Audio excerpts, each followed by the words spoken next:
Bonjour et bienvenue à Finance 360 avec Alex Demers. Aujourd'hui, nous sommes mardi le 30 janvier 2024 et nous sommes rendus à l'épisode 199 du podcast. Et dans l'épisode d'aujourd'hui, en fait, ça va être un peu différent qu'à l'habitude, c'est-à-dire que je vais parler d'investissement, mais pas d'investissement sur les marchés financiers, la bourse. Je veux en fait vous parler de l'investissement dans les entreprises privées. Donc, autrement dit, les compagnies qui ne sont pas cotées en bourse, c'est ce qu'on appelle le private equity.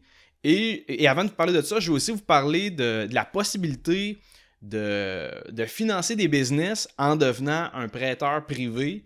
Donc, dans les deux cas, on parle d'entreprises privées, donc des entreprises qui ne vont pas se retrouver sur les marchés boursiers.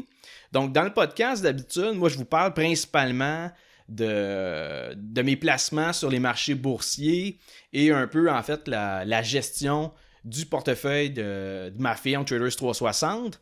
Par contre, je pense que ça pourrait être intéressant que je vous parle d'autres types d'investissements que je fais et un peu vous partager d'autres sources de revenus que j'ai à l'extérieur des transactions boursières, puis des revenus de formation d'infolettes de Traders 360. J'ai un peu d'autres tentacules dans d'autres industries, dans d'autres entreprises. Et c'est toutes des affaires que vous pouvez faire également de votre côté. C'est-à-dire qu'il n'y a rien de magique là-dedans. C'est juste une question d'investir dans d'autres choses que les placements en bourse ou encore l'immobilier.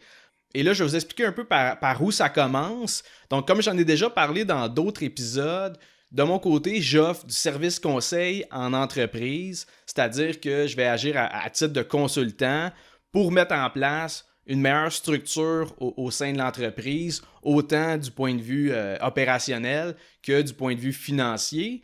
Et évidemment, je ne suis pas tout seul là-dedans. Je suis entouré de professionnels, avocats, comptables, fiscalistes, experts en subventions gouvernementales, etc. Et honnêtement, l'objectif de mes mandats, c'est rarement le même. C'est-à-dire que, je peux vous donner un exemple. Là, un de mes mandats, le but, c'était d'optimiser puis de systématiser une business dans le but de la vendre sur un horizon de 12 à 24 mois. Donc, la raison derrière ce mandat-là, c'est d'obtenir le meilleur prix de vente de l'entreprise, donc essayer de rendre ça le plus attrayant aux yeux des acheteurs, puis aussi de faciliter la transaction. Si à chaque fois qu'un acheteur il arrive puis il voit un paquet de problématiques dans l'entreprise ou que c'est pas, il n'y a pas de système à la place, il n'y a pas de procédure, pour lui, ça a moins de l'air d'une business que d'un opérateur qui gère toutes ses affaires. Donc, grosso modo, ça a été un de mes mandats. Mais bref, j'offre ce type de service-là et à l'occasion, ce que ça me permet de faire, c'est de me joindre à l'une ou l'autre de ces compagnies-là, que ce soit en devenant un partenaire d'affaires, en achetant des parts, des actions, ou en mettant en place un CA, un conseil d'administration dans lequel je fais partie. Donc, ça peut être des rencontres trimestrielles. Le but étant que je continue de donner mon input aux dirigeants de l'entreprise. Et à ce moment-là, avec toutes ces possibilités-là, une autre avenue dans laquelle j'ai décidé de me lancer prochainement, c'est d'offrir des prêts à des entrepreneurs qui n'arrivent pas à obtenir du financement auprès des institutions financières qui sont standards, là, les banques. Et je veux vous parler de ça parce que, à mon avis, ça peut être une bonne opportunité d'investissement pour du monde qui sont prêts à faire ce genre de move-là. Et tu sais, je vous explique un peu. Les banques, eux autres, ils ont des critères très précis à respecter pour prêter de l'argent. T'sais, ils vont regarder les revenus, le ratio d'endettement, les actifs, et ils vont se baser là-dessus exclusivement pour arriver à la décision s'ils te prêtent de l'argent ou non, puis également le montant et les modalités de remboursement, y compris le taux d'intérêt. Tandis que de mon côté, en tant que prêteur privé, si je connais les actionnaires, je connais leur réalité, leur situation financière, autant personnelle que celle de l'entreprise, que je comprends leur modèle d'affaires et surtout que je crois en leur concept, je serais peut-être plus enclin à ce moment-là à prendre peut-être plus de risques que les banques pour leur offrir un prêt. Encore là, je ne suis pas plus niaiseux qu'un autre, c'est-à-dire que mes prêts, le plus souvent possible, seraient cautionnés par quelque chose. C'est-à-dire que je ne vais pas te prêter 50 000 sans garantie juste parce que tu me parais sympathique. Et c'est sûr que l'objectif de ce type de prêt-là, ce serait pas de prêter de l'argent pour que le gars soit capable de rembourser ses autres dettes. T'sais, idéalement, je veux financer de la croissance, que ce soit de l'achat d'équipement, de grossir les locaux, faire un gros coup de publicité, quelque chose qui ferait en sorte qu'on va chercher une croissance. Il faut comprendre qu'il y a une stratégie derrière ça aussi, c'est-à-dire que le prêt, il pourrait être conditionnel à ce qu'ils prennent un mandat de service conseil pour que je puisse garder un œil sur les finances et également le guider dans ses décisions financières. Fait que ça fait en sorte que ce qui fait en sorte que ça vient un peu me sécuriser vis-à-vis le prêt que j'ai fait. Par contre, il faut comprendre que pour ceux qui empruntent, c'est sûr que le taux d'intérêt va être plus élevé que ce que tu pourrais obtenir dans une banque traditionnelle. Évidemment, en tant que prêteur privé, il y a des règles à respecter de ce côté-là. Tu ne peux pas faire tout ce que tu veux, c'est-à-dire qu'il y a des lois concernant les taux d'intérêt, les frais que tu peux charger. Puis si tu fais un prêt à un particulier, ben à ce moment-là, il faut que tu aies un permis auprès de l'Office de la protection du consommateur, l'OPC, pour justement faire ce type de prêt-là. Encore une fois, je vous parle de ça parce que c'est aussi quelque chose que vous pourriez faire de votre côté, dans le sens que si vous avez une entreprise ou même au personnel, si vous avez de la liquidité excédentaire, de l'argent qui dort, puis que vous cherchez du rendement à l'extérieur des marchés boursiers ou de l'immobilier, ben c'est quelque chose qui est possible de faire, dans le sens que j'ai pas infini argent non plus. Donc, l'idée, ça pourrait être, par exemple, de faire un regroupement de personnes ou d'entreprises qui font un espèce de pot commun pour faire du prêt privé. Et dans l'environnement économique dans lequel on se trouve présentement, il va y avoir bien des entrepreneurs qui risquent d'avoir besoin de financement. Et parmi ceux-ci, il y en a quelques-uns qui ne seront pas approuvés par les banques pour toutes sortes de raisons. Donc, c'est sûr qu'à ce moment-là, l'avenue du prêt privé aux entreprises, ça reste une opportunité qui peut être très intéressante. Et bref, de mon bord, la consultation en entreprise, c'est ça qui me permet d'avoir une exposition à différentes industries au Québec. Tu sais, juste pour en nommer quelques-unes, je touche au domaine de la construction, au secteur agricole, au garage automobile, etc. Et je tiens à préciser que moi, je ne suis pas la BDC, je ne suis pas un dragon non plus. Donc, autrement dit, mon but, c'est pas d'offrir du prêt privé, de venir financer des startups en me basant sur leur plan d'affaires ou leur projection financière. Tu sais, bien franchement, si je prête de l'argent, faut que je m'assure que si tu me rembourses pas, ben je suis backé par quelque chose, puis il faut qu'il y ait un modèle d'affaires en place, pas juste une idée, un concept. Tout ça pour dire que l'avenue d'offrir du financement aux entrepreneurs, aux PME, ben c'est une autre façon d'aller chercher du rendement sur de l'argent qui n'est pas investi. Et encore là, il y a une certaine prise de risque là-dedans, c'est-à-dire qu'il y a de la gestion. Si jamais il y a des retards ou si jamais ils ne te remboursent pas, ben il y a des choses à faire pour aller récupérer la somme que tu as investie, que tu as prêtée. Mais tu sais, présentement, avec la hausse des taux d'intérêt, dans le prêt privé, on parle de 14, 15, 16% de taux d'intérêt annuel, plus des frais d'ouverture de dossier que tu ramasses journée 1. Fait que c'est sûr que le risque-récompense et le ratio risque-récompense est intéressant. Et bref, je pense que dans les prochaines années, les prêteurs privés vont être en mesure d'avoir de la bonne business puis du bon rendement sur l'argent qu'ils vont prêter.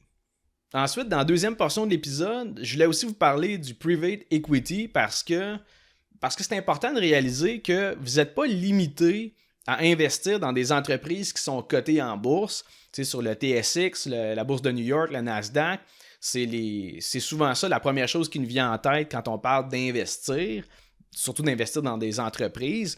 Mais en fait, tu peux également faire du private equity, soit en devenant un actionnaire d'une compagnie privée, c'est-à-dire une compagnie qui est non cotée en bourse. Sinon, tu peux également investir dans des fonds d'investissement qui sont spécialisés dans le private equity.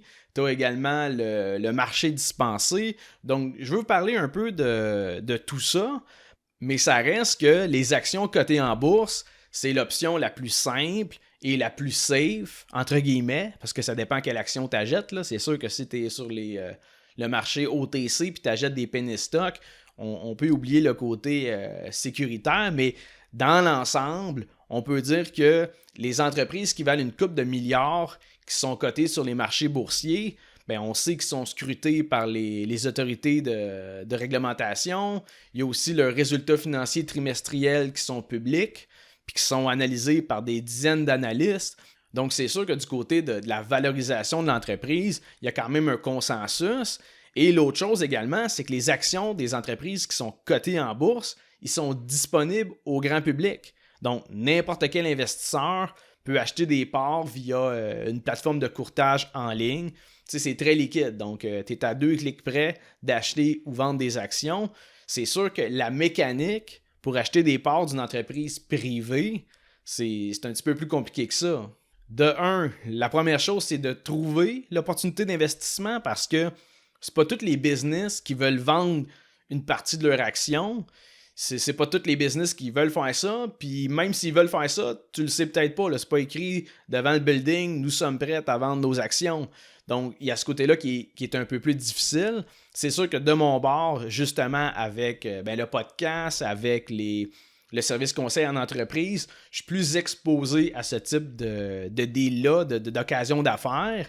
Mais bref, pour la majorité du monde, trouver un investissement dans une entreprise privée, c'est plus, faut que les étoiles sont alignées ou que tu sois dans ce domaine-là, là, que tu sois constamment dans le B2B, business to business, puis là, à ce moment-là, oui, tu peux déceler des opportunités, tu peux même proposer des choses, mais investir dans une entreprise privée pour acheter des parts, c'est quelque chose qui est un peu plus long et complexe que des actions cotées en bourse.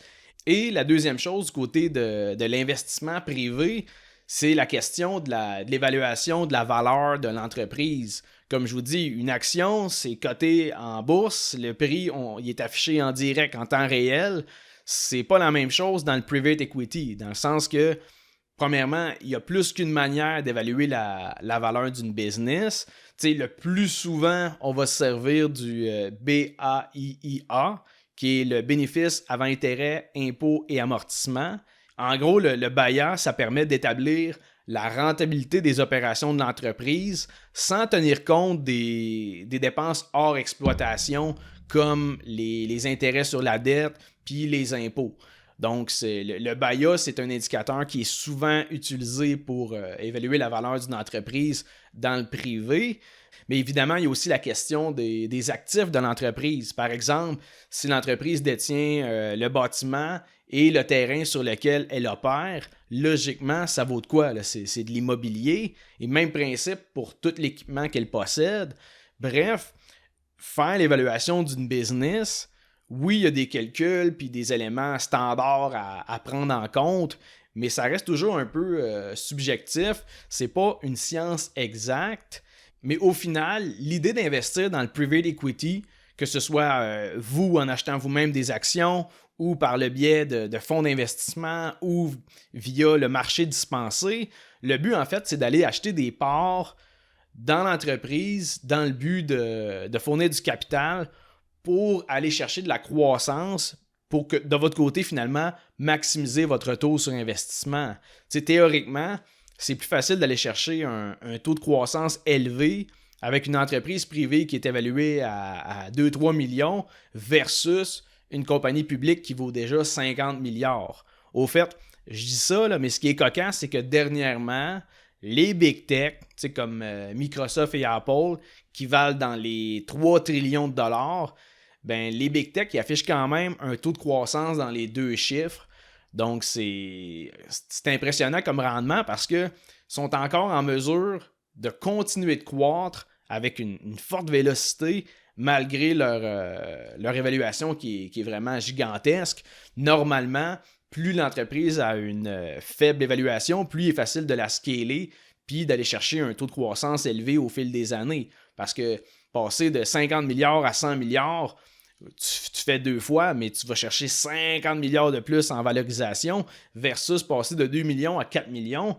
Oui, tu doubles, mais tu as juste 2 millions supplémentaires à aller chercher. Donc, généralement, le taux de croissance est supérieur lorsqu'on se dirige dans des petites moyennes entreprises qui vont justement avoir un potentiel de croissance très élevé. Et c'est un peu ça l'idée derrière le private equity. Et c'est pour ça que je pense que c'est une avenue intéressante pour venir diversifier vos investissements pour aller chercher du rendement supplémentaire qui n'est pas corrélé avec les marchés boursiers. Encore là, je pense que ça s'adresse davantage à des personnes qui ont déjà une bonne valeur nette, qui ont déjà des placements en bourse ou de l'immobilier et qui veulent seulement venir avoir une exposition au monde des investissements alternatifs. Et quand je dis investissement alternatif, c'est justement le private equity. Là, par exemple, tu peux passer via des firmes spécialisées qui gèrent eux-mêmes un portefeuille d'entreprises privées. Il y a des firmes qui se spécialisent dans le secteur de la santé, dans le secteur technologique. Mais bref, ils ont un bassin, ils ont un portefeuille d'entreprises privées, puis vous investissez dans cette firme-là qui vous donne déjà une certaine diversification. Mais il y a aussi le marché dispensé. Grosso modo, le marché dispensé, ça permet à des investisseurs de détail d'avoir accès à l'investissement privé. Et là, on ne passe pas nécessairement via des firmes de private equity. Tu peux passer directement via un courtier qui a accès au marché dispensé. Et le marché dispensé, ça te permet de fournir des capitaux propres à des entreprises privées, soit sous forme de dette, donc ça ressemble un peu à des obligations sur les marchés financiers, ou sinon c'est sous forme d'équité. Autrement dit, tu peux soit donner des capitaux propres, de l'argent, puis recevoir un pourcentage d'intérêt prédéterminé, qui est très intéressant dans le marché dispensé, ou sinon, tu peux détenir des parts de la compagnie pour bénéficier de sa croissance future. Et une petite précision intéressante, à noter que la plupart des titres sur le marché dispensé, ils sont admissibles en tant que placement dans des comptes enregistrés. Donc, autrement dit, vous pouvez investir dans le marché dispensé à l'intérieur de votre CELI ou de votre REER. Sinon, pour conclure le volet sur le private equity, je vous rappelle que vous avez toujours l'option aussi d'acheter directement des actions d'une entreprise privée pour devenir actionnaire. Et à ce moment-là, vous injectez des fonds à l'achat de vos parts pour participer à la croissance de l'entreprise. Vous pouvez également, oui, offrir du capital, mais vous pouvez également offrir votre expertise, votre réseau de contacts, vos partenaires d'affaires. Vous pouvez avoir une vision, une stratégie qu'en devenant un partenaire financier ou en devenant un actionnaire avec eux autres, ça amène la business à un autre niveau. Donc, le private equity, c'est ça aussi. Et de mon côté, c'est un peu l'angle que j'ai pris via les consultations d'entreprise, le service conseil. Moi, si j'ai le choix de te facturer des honoraires pour franchiser ton concept puis développer ton réseau de franchise puis que tu fasses des millions avec ça, ou que je devienne actionnaire minoritaire de ton entreprise et que je puisse profiter à ce moment-là de la croissance qu'on a bâtie ensemble, pour moi, le choix est facile. C'est sûr que de devenir partenaire, d'investir dans ce type d'entreprise-là versus charger des frais de consultation, sur le long terme, si je crois au modèle d'affaires, si je crois aux opérateurs, puis que je veux devenir un associé là-dedans, pour moi, c'est tout le temps l'avenue qui est la plus rentable. Autant pour moi que pour les dirigeants de l'entreprise qui ont décidé de vendre une partie de leur action. Le but de ce genre de move-là, c'est d'aligner les intérêts, qu'on ait toute la même vision, puis qu'on s'enligne pour faire passer la business à un autre niveau.